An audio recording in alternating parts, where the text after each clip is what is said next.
John மற்றும் ரேபெக்கா கடற்கரை பக்கத்தில் இருக்கும் ஒரு இதய பயணத்திற்கு 11 ஆண்டுகளுக்குப் பிறகு அவர்களின் மகள் ஆமினா இப்போது தனக்கான பயணத்தை தொடங்க தயாராகிவிட்டார். 18 வயதில் ஆமினா அவளுடைய தாயின் உருவம். அவள் ரேபெக்கா அழகான நீல நிற கண்கள் மற்றும் காக்கை கருமையான முடியை கொண்டிருந்தாள். இருப்பினும் ரேபெக்கா போலல்லாமல் அபிகாயில் ஒரு அன்பான மற்றும் பாதுகாப்பான குழந்தை பருவத்தை கொண்டிருந்தார். எனவே அவரது குணம் அவரது தாயின் முன்பை விட அதிக நம்பிக்கையுடன் இருந்தது. ஜானும் ரேபெக்கா தங்கள் 19 வருட திருமணத்தில் வளர்த்து கொண்ட அன்பான சூழ்நிலைக்கு இது சான்றாக இருந்தது.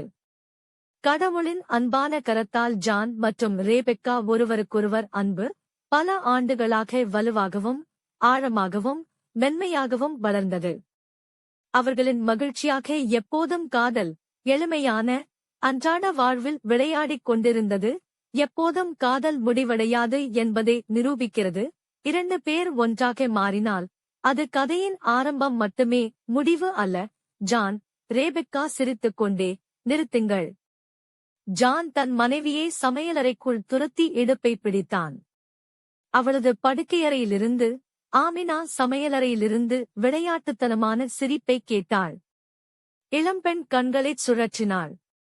அவளுடைய பெற்றோர் எப்போது பெரியவர்களைப் போல நடந்து கொள்ளப் போகிறார்கள்?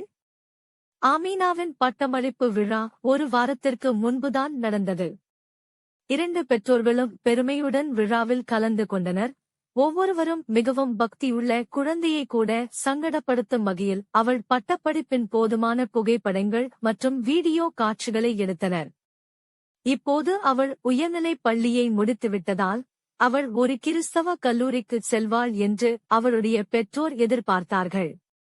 இருப்பினும் ஆமினா தனது எதிர்காலத்தில் கல்லூரி இருக்கிறதா என்று தெரியவில்லை.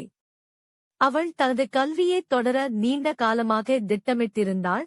ஆனால் அது உண்மையில் நேரம் வந்தபோது ஆமினா உறுதியாக தெரியவில்லை. ஜானின் எரிச்சலுக்கு அவளால் தன் உணர்வுகளை விளக்க முடியவில்லை. தன் மனைவியிடம் கேட்டான், ஏன் மேற்கொண்டு படிக்க விருப்பமில்லை என்று சொல்கிறாள். பெருமூச்சுடன் ஆமினா தனது ஆண்டு புத்தகத்தை ஒரு பெட்டியில் எறிந்தாள். அவளுடைய பெற்றோர் அவளது பட்டப்படிப்பை குவித்திருந்த நினைவுப் பொருட்களுடன் அதை தன் படுக்கைக்கு அடியில் தள்ளினாள். அவள் ஆழமாக சிந்திக்க வேண்டியிருந்தது. ஜான் மற்றும் ரேபெக்கா கடற்கரை பக்கத்தில் இருக்கும் ஒரு இதய பயணத்திற்கு 11 ஆண்டுகளுக்குப் பிறகு அவர்களின் மகள் ஆமினா இப்போது தனக்கான பயணத்தை தொடங்க தயாராகிவிட்டார். 18 வயதில் ஆமினா அவளுடைய தாயின் உருவம். அவள் ரேபெக்கா அழகான நீல நிற கண்கள் மற்றும் காக்கை கருமையான முடியை கொண்டிருந்தாள். இருப்பினும் ரேபெக்கா போலல்லாமல் அபிகாயில் ஒரு அன்பான மற்றும் பாதுகாப்பான குழந்தை பருவத்தை கொண்டிருந்தார். எனவே அவரது குணம் அவரது தாயின் முன்பை விட அதிக நம்பிக்கையுடன் இருந்தது. ஜானும் ரேபெக்கா தங்கள் 19 வருட திருமணத்தில் வளர்த்து கொண்ட அன்பான சூழ்நிலைக்கு இது சான்றாக இருந்தது.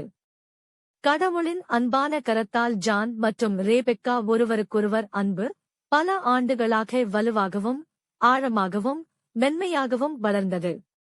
அவர்களின் மகிழ்ச்சியாக எப்போதும் காதல் எளிமையான அன்றாட வாழ்வில் விளையாடிக் கொண்டிருந்தது. எப்போதும் காதல் முடிவடையாது என்பதை நிரூபிக்கிறது.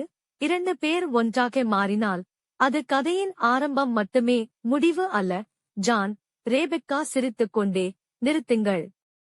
ஜான் தன் மனைவியை சமையலறைக்குள் துரத்தி இடுப்பை பிடித்தான். அவளது படுக்கையறையிலிருந்து ஆமினா சமையலறையிலிருந்து விளையாட்டுத்தனமான சிரிப்பைக் கேட்டாள். இளம்பெண் கண்களைச் சுழற்றினாள். அவளுடைய பெற்றோர் எப்போது பெரியவர்களைப் போல நடந்து கொள்ளப் போகிறார்கள்? ஆமீனாவின் பட்டமளிப்பு விழா ஒரு வாரத்திற்கு முன்புதான் நடந்தது. 2 பெற்றோர்களும் பெருமையுடன் விழாவில் கலந்து கொண்டனர். ஒவ்வொருவரும் மிகவும் பக்தியுள்ள குழந்தையை கூட சங்கடப்படுத்தும் வகையில் அவள் பட்டப்படிப்பின் போதுமான புகைப்படங்கள் மற்றும் வீடியோ காட்சிகளை எடுத்தனர். இப்போது அவள் உயர்நிலைப் பள்ளியை முடித்துவிட்டதால் அவள் ஒரு கிறிஸ்தவ கல்லூரிக்கு செல்வாள் என்று அவளுடைய பெற்றோர் எதிர்பார்த்தார்கள். இருப்பினும் ஆமினா தனது எதிர்காலத்தில் கல்லூரி இருக்கிறதா என்று தெரியவில்லை. அவள் தனது கல்வியைத் தொடர நீண்ட காலமாக திட்டமிட்டிருந்தாள். ஆனால் அது உண்மையில் நேரம் வந்தபோது ஆமினா உறுதியாக தெரியவில்லை. ஜானின் எரிச்சலுக்கு அவளால் தன் உணர்வுகளை விளக்க முடியவில்லை. தன் மனைவியிடம் கேட்டான், ஏன் மேற்கொண்டு படிக்க விருப்பமில்லை என்று சொல்கிறாள். பெருமூச்சுடன் ஆமினா தனது ஆண்டு புத்தகத்தை ஒரு பெட்டியில் எறிந்தாள். அவளுடைய பெற்றோர் அவளது பட்டப்படிப்பை குவித்திருந்த நினைவுப் பொருட்களுடன் அதை தன் படுக்கைக்கு அடியில் தள்ளினாள். அவள் ஆழமாக சிந்திக்க வேண்டியிருந்தது.